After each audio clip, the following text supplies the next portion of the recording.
सवाल ये है कि दिवाली आने वाली है और गैर जो मजहबी लोग हैं वो इस त्योहार में क्या कहते हैं अपनी उत्पाद बेचने की कोशिश करते हैं और अपने लोगों से कहते हैं कि उनके त्योहार में उन्हीं के लोग उनसे सामान खरीदें। तो आप कुछ कहेंगे ऐसा क्या कि हिंदू नहीं, हम लोग तो देखिए हिंदू आर्मी ने तो अभियान छेड़ रखा है वाद से नहीं, पिछले 7-8 वर्षों से, कि चाहे कोई त्योहार हो। अभी रक्षाबंधन गया है तो हमने तो कहा है कि इस दिवाली खरीदारी सिर्फ हिंदू प्रतिष्ठानों से, राष्ट्रनिष्ठ लोगों से खरीदारी करें।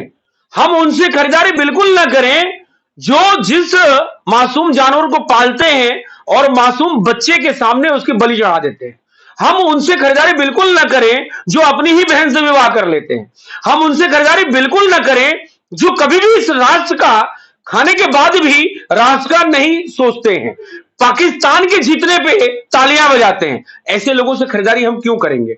ऐसे लोगों से जो रोहिंग्या घुस बैठी हैं, जो आज यहां भारत में घुस के और हमारे जमीनों पे कब्जा कर रहे हैं, हमारे बहन बेटियों पे छेड़ने का और लव जिहाद करने का काम कर रहे हैं, हमारे जो फल साग सब्जी और दूध दही पनीर इन सब चीजों में मलमूत्र और थूक लगाकर बेचने का काम कर रहे हैं।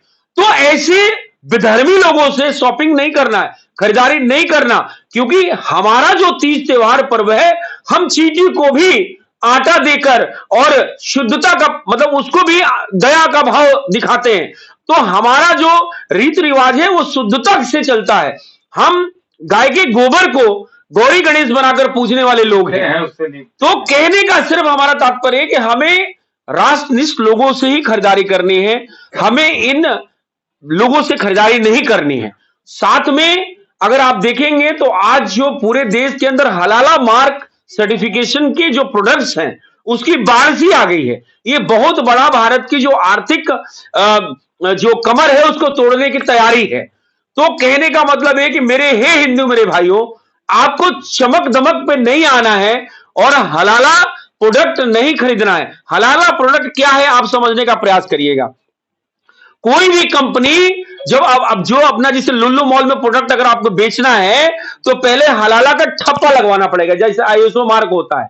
तो आईएसओ मार्क का जैसे एक फीस होता है तो वो गवर्नमेंट के पास जाता है, लेकिन हलाला का जो ठप्पा लगता है तो वो पैसा जाता है आतंकवादियों की फंडिंग के लिए। शर्जील इमाम जैसे बंद, यासीन भटकल जैसे, यासीन मलिक जैसे आतंकवादियों को छुड़ाने के लिए काम आता है। उनको टेरर फंडिंग कहते हैं। तो वो सॉफ्ट टेरर फंडिंग में प्रयोग किया जाता है। आप मुझे बताइए कोई हिंदू क्यों ऐसा करेगा कि आप ऐसे विधर्मियों को पैसा दोगे कि जो आप ही के आपको मारने के लिए ही बम बनाने का काम आए, आपकी बहन बेटियों को लव जिहाद करने का काम आए, आपके यहां जनसंख्या बढ़ाकर 18 साल वेट करके और वोटों में जब तब्दील हो जाए बच्चे, वोट जिहाद करके और इस देश में जनसंख्या जिहाद करके और देश में 2047 में गजवाए हिंद लागू करने का सपना देखने वालों से खरीदारी आपको नहीं करना है। आपको सिर्फ हिंदुओं से खरीदारी करना है। अगर आपको एक बात ये बात समझ में आ गई तो ये राष्ट्र कहीं ना कहीं बच पाएगा, नहीं तो 2047 में ये गजवाए हिंद यहां पे लागू हो जाएगा।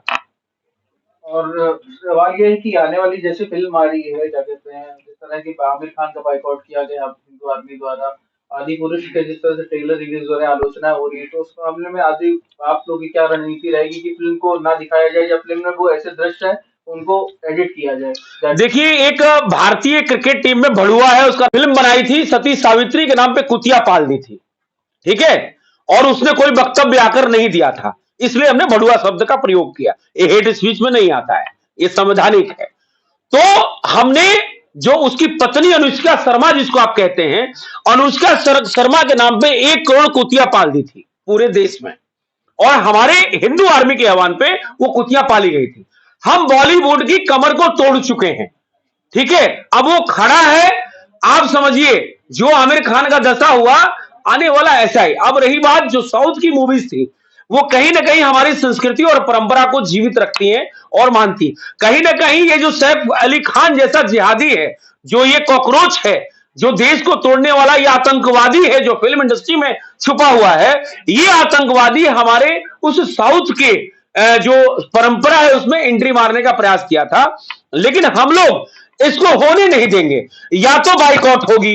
देखिए अभी टल गई ना, नहीं तो यही शाहरुख खान, यही सलमान खान, यही महेश भट्ट, यही करण जौहर जो छक्का है, करण जौहर छक्का जानते हैं अब देश में, आप समझिए, तो वो गे बोलते हैं शायद, तो करण जौहर जैसा गे जो बॉलीवुड से आता है, ये लोग हिंदी बोलने में, हिंदी फिल्म बनाते हैं, वहीं से ये अरबपति बने, लेकिन हिंदी बोलने में इनको शर्म आती थी। ऐसे विधर्मियों को, ऐसे राक्षसों को हम लोगों ने शौक सिखाया बाइकआउट करके। तो ये बाइकआउट जारी है। जहां तक आदि पुरुष की बात है, आदि पुरुष जो है वो कहीं भी किसी भी तरीके से जो है रिलीज नहीं होने देंगे हम लोग। और अगर मान लीजिए रिलीज हो जाती है तो हम इतना बाइकआउट का ठप्पा लगा देंगे कि वहां कुकुर भी मुतने नहीं जाएगा, कहां, पिक्चर हॉल में। तो इसलिए आप निश्चिंत रहिए, बॉलीवुड का जो बेड़ा हम पार नहीं लगने देंगे, बॉलीवुड का बंटाधार हम करके रहेंगे। बॉलीवुड हमें सरगना कह ले बाइकआउट का, माफिया कह ले, कोई फर्क नहीं पड़ता। हम राष्ट्र निर्माण में राष्ट्र धर्म के साथ रहेंगे, क्योंकि हमारे हिंदू देवी देवताओं का अपमान, हमारे इन साधु संतों का अपमान जो है, अगर सबसे ज्यादा किसी ने किया है तो वो इस बॉलीवुड जिहादियों ने किया है। इस देश की धर्म और संस्कृति और परंपरा को तोड़ने का अगर किसी ने किया है तो इन बॉलीवुड के जिहादियों ने किया है। हमारे संत को गुंडा दिखाना और एक दाढ़ी वाले को, गोल टोपी वाले जो आतंकवादी को एक अच्छा दिखाना, ये इनके उसमें रहा है। हमारे धर्म संस्कृति को नष्ट करने वाले ये बॉलीवुड के जिहादियों को हम अंत दम तक नहीं छोड़ेंगे। और कुल मिलाकर जहां तक आपको बता दें, दिवाली का ये वक्तव्य है, दिवाली का प्रेस वार्ता है। दिवाली में पुनः मैं इस प्रेस वार्ता के माध्यम से पूरे राष्ट्र को यह बताना चाहता हूं कि किसी भी हालत में आपको हिंदू प्रतिष्ठानों से खरीदारी करनी है तो वहां मिठाई शुद्ध मिलेगी, वहां गणेश की प्रतिमा शुद्ध मिलेगी, वहां लक्ष्मी की प्रतिमा शुद्ध मिलेगी। आपको लालच में नहीं आना है और शुद्धता से पूजा करनी है इस दिवाली, तो लक्ष्मी की बरसात करिए और शुद्धता से करिए। ऐसे लोगों से बिल्कुल नहीं खरीदना है कि शाम को बकरा काट के आए और यहां गणेश की मूर्ति बेच रहे हैं। पूरी बात इशारों में आप समझ लीजिए। तो इस बात को समझने की जरूरत है, शुद्धता से इस दिवाली की पूजा करिए। इस प्रेस वार्ता के माध्यम से मैं पूरे भारत के सनातनियों को, विश्व के कोने कोने में बैठे हुए सनातनियों को बहुत बहुत बधाई और शुभकामनाएं देता हूं। धन्य धान्य हो, इस बात की मैं कामना करता हूं।